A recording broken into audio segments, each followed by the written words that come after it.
A continuación, Neurología al Día. Clasificación A. Apto para todo público.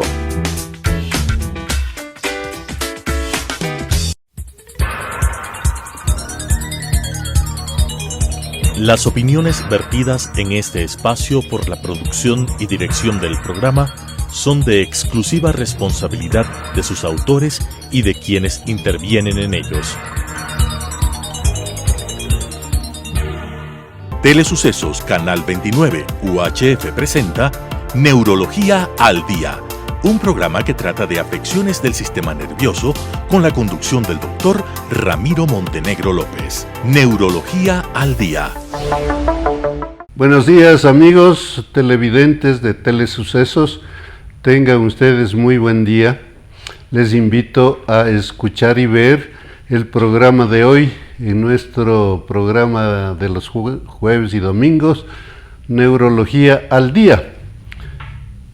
El día de hoy vamos a revisar una patología que está dentro de lo que habíamos expresado en una disertación anterior.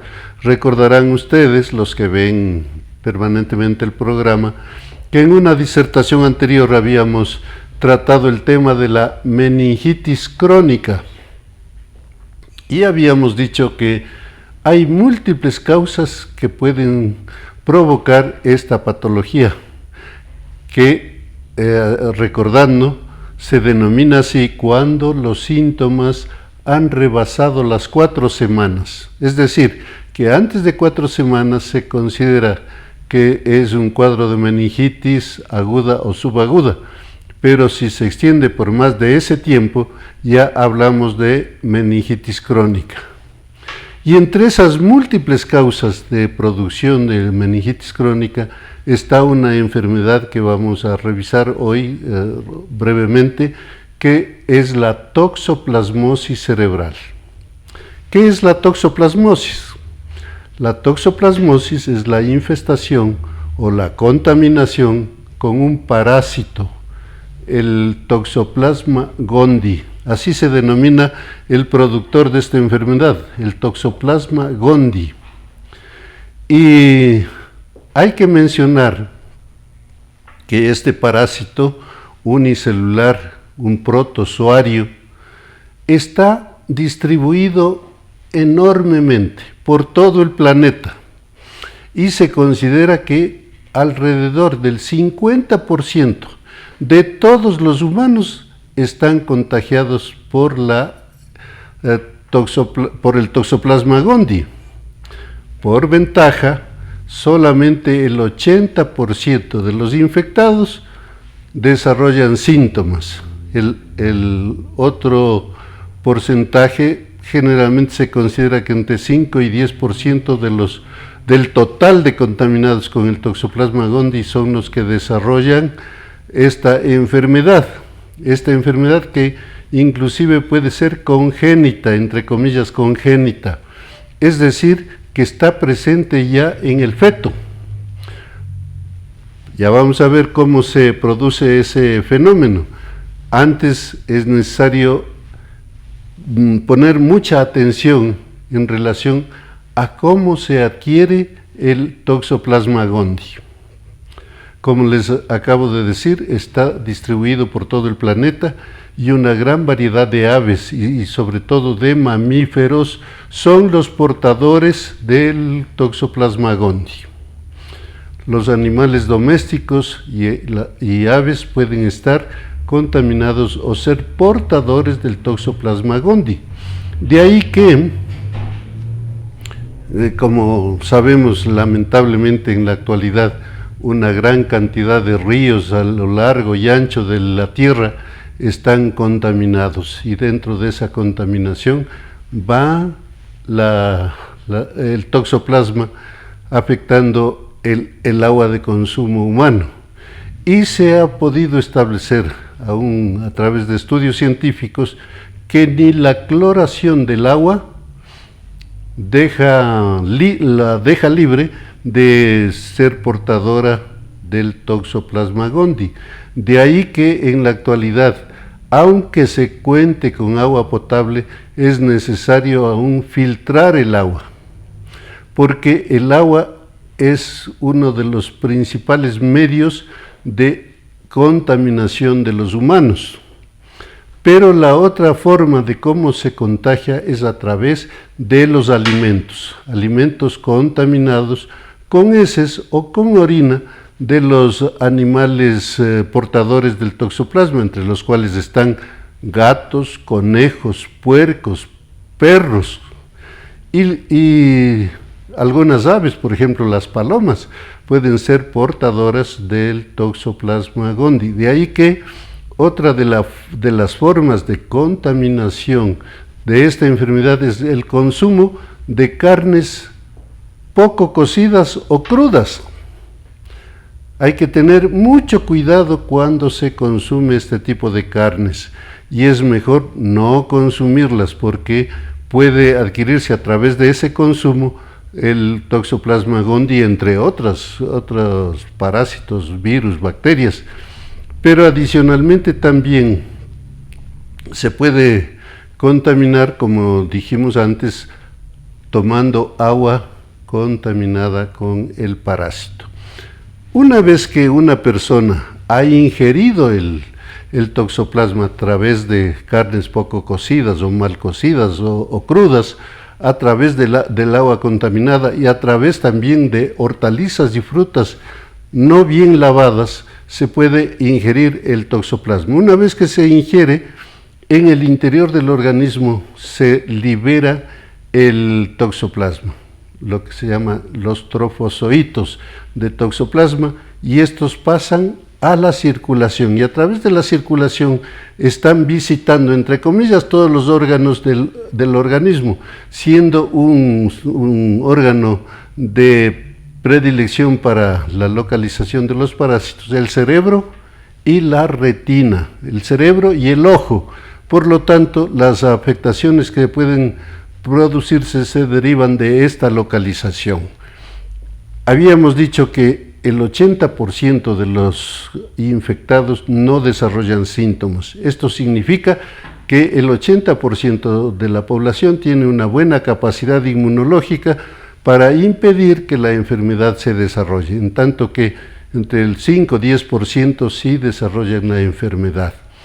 Y en el caso de las mujeres embarazadas, la toxoplasmosis puede ser transmitida al feto a través de la circulación placenta-feto. ¿Qué pasa con este tema? Cuando la infección o la contaminación de una mujer embarazada se produce meses antes del embarazo, el niño no va a tener ningún inconveniente, no va a nacer con la enfermedad. Pero si la contaminación con el toxoplasma se produce durante el embarazo, va a depender el resultado del momento en que se ha producido la contaminación. Si esa contaminación se produce en las primeras semanas del embarazo, es muy probable que esto conduzca al aborto. En los meses intermedios del embarazo, si se produce la contaminación, el niño ya puede desarrollar o puede heredar, entre comillas, la enfermedad.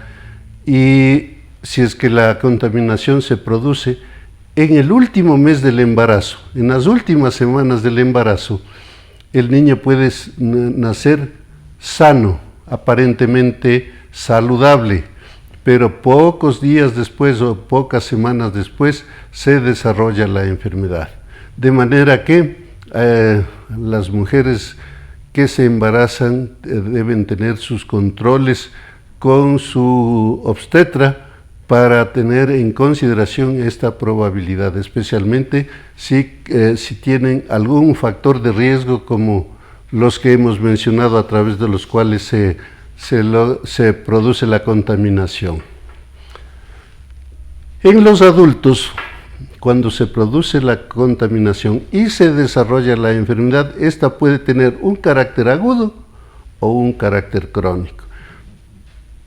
El carácter agudo consiste en que los pacientes desarrollan un cuadro de meningitis que hemos revisado y que se caracteriza básicamente por dolor de la cabeza, por fiebre, por malestar general, por anorexia, que sea pérdida del apetito, y signos meningios, los signos clásicos de la meningitis que todos los médicos sabemos identificar claramente. Hay casos en los cuales la contaminación puede ser tan masiva, tan grande, que afecta difusamente al cerebro y se produce una ruptura de los quistes del toxoplasma y se libera una fracción que se llama los taquizoitos o trofozoitos, que producen un proceso inflamatorio muy severo e inclusive pueden provocar puntos o focos de infección gaseosa a manera de pequeños abscesos que van desde milímetros hasta 3 centímetros, pero que pueden estar difusamente localizados tanto en la corteza cerebral como en la subcorteza. Y como consecuencia de eso, pues ustedes podrán deducir que si hay una distribución masiva de los parásitos en la corteza cerebral, el proceso inflamatorio va a ser muy severo, tan severo que en algunos casos inclusive puede conducir a la muerte, pasando por las etapas de confusión, de excitación psicomotriz, de coma y finalmente de muerte. Esto se puede producir en pocos días cuando, repito, la infestación o contaminación es masiva y difusa. En algunos casos, estos elementos gaseosos a manera de abscesos pueden tener un tamaño que simula un tumor cerebral y como consecuencia de eso, pues la localización de esta masa será la que determine los síntomas que los pacientes tienen. A veces se producen un desvío, un rechazo, una compresión de los vasos de los vasos sanguíneos, especialmente arteriales, y esto a la vez conduce a zonas de isquemia en el cerebro. Se comportan como verdaderos infartos que se agregan a los síntomas y signos que ya son propios de la toxoplasmosis. Es decir que cuando hay una enfermedad de este tipo, la situación es verdaderamente grave y puede provocar incluso la muerte.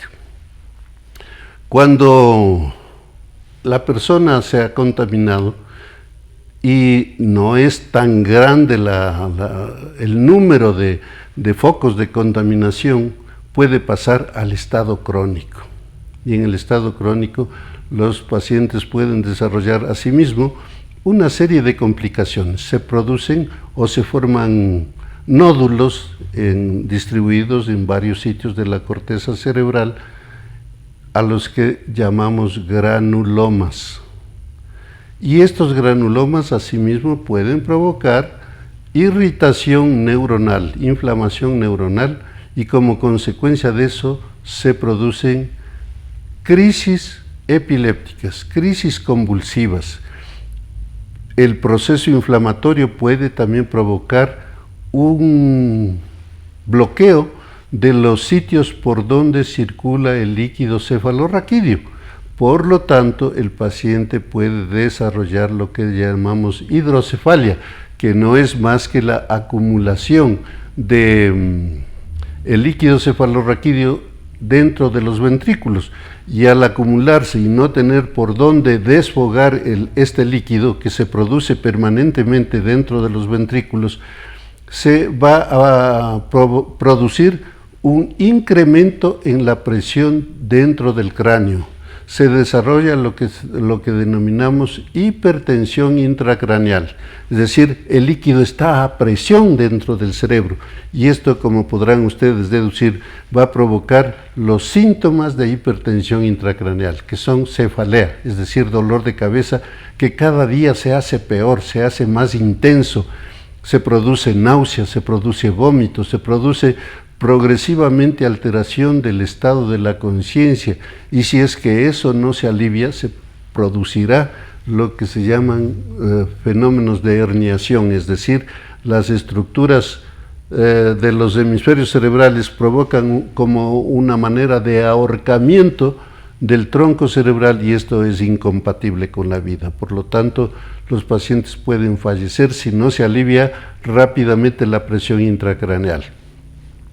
Si es que se ha sobrepasado, se ha superado este problema, los enfermos pueden quedar con esas secuelas que revisamos, es decir, tienen crisis convulsivas, pueden tener dolor de cabeza frecuentemente, sensación de no sentirse bien, de manera que cuando se tiene síntomas de esta naturaleza, siempre hay que pensar en la probabilidad de que una causa de esta meningitis crónica sea la toxoplasmosis y ventajosamente se cuenta con pruebas de laboratorio que son muy exactas para la detección a través de anticuerpos IgG, IgM.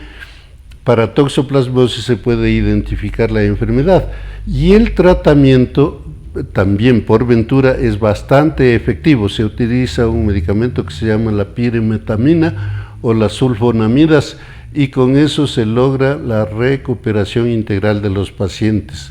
En los niños debo también manifestar que aparte de lo que hemos referido para los adultos, es decir, que se produzcan calcificaciones y inflamación de la corteza cerebral, crisis epilépticas en los niños, se produce microcefalia, es decir, la cabeza se reduce de tamaño. El niño nace, especialmente cuando se trata de toxoplasmosis congénita, los niños nacen con la cabecita pequeña, con microcefalia, y lógicamente no hay un buen desarrollo cerebral.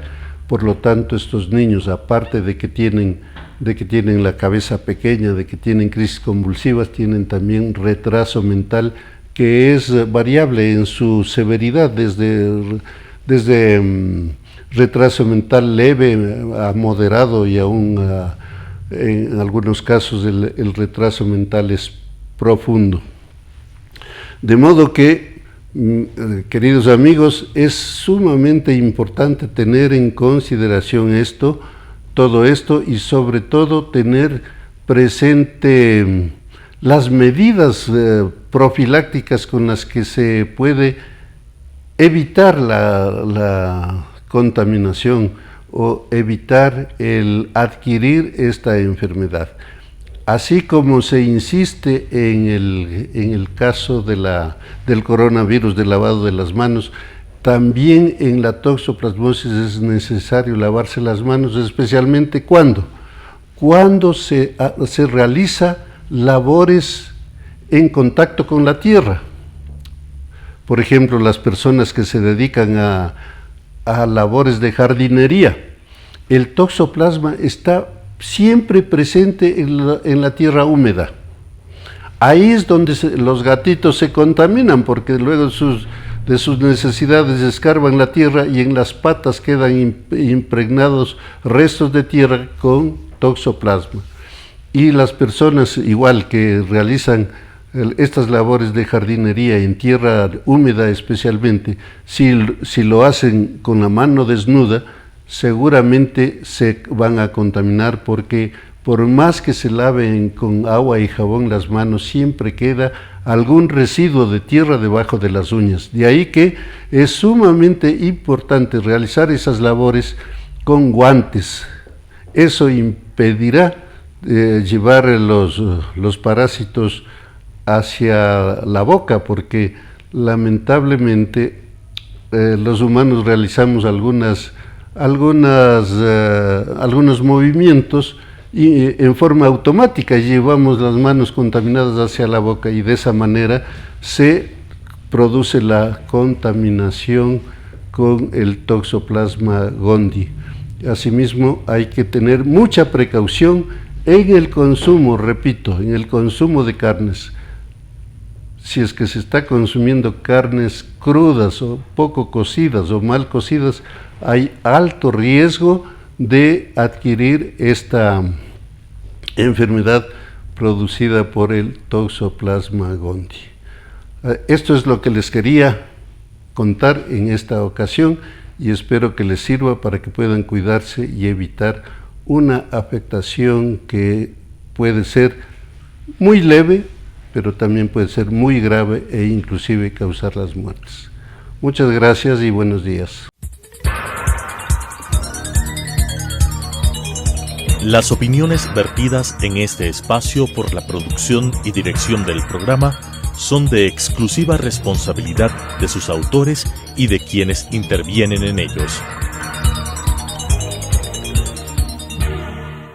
Telesucesos Canal 29 UHF presentó Neurología al Día, un programa que trata de afecciones del sistema nervioso con la conducción del doctor Ramiro Montenegro López. Neurología al Día.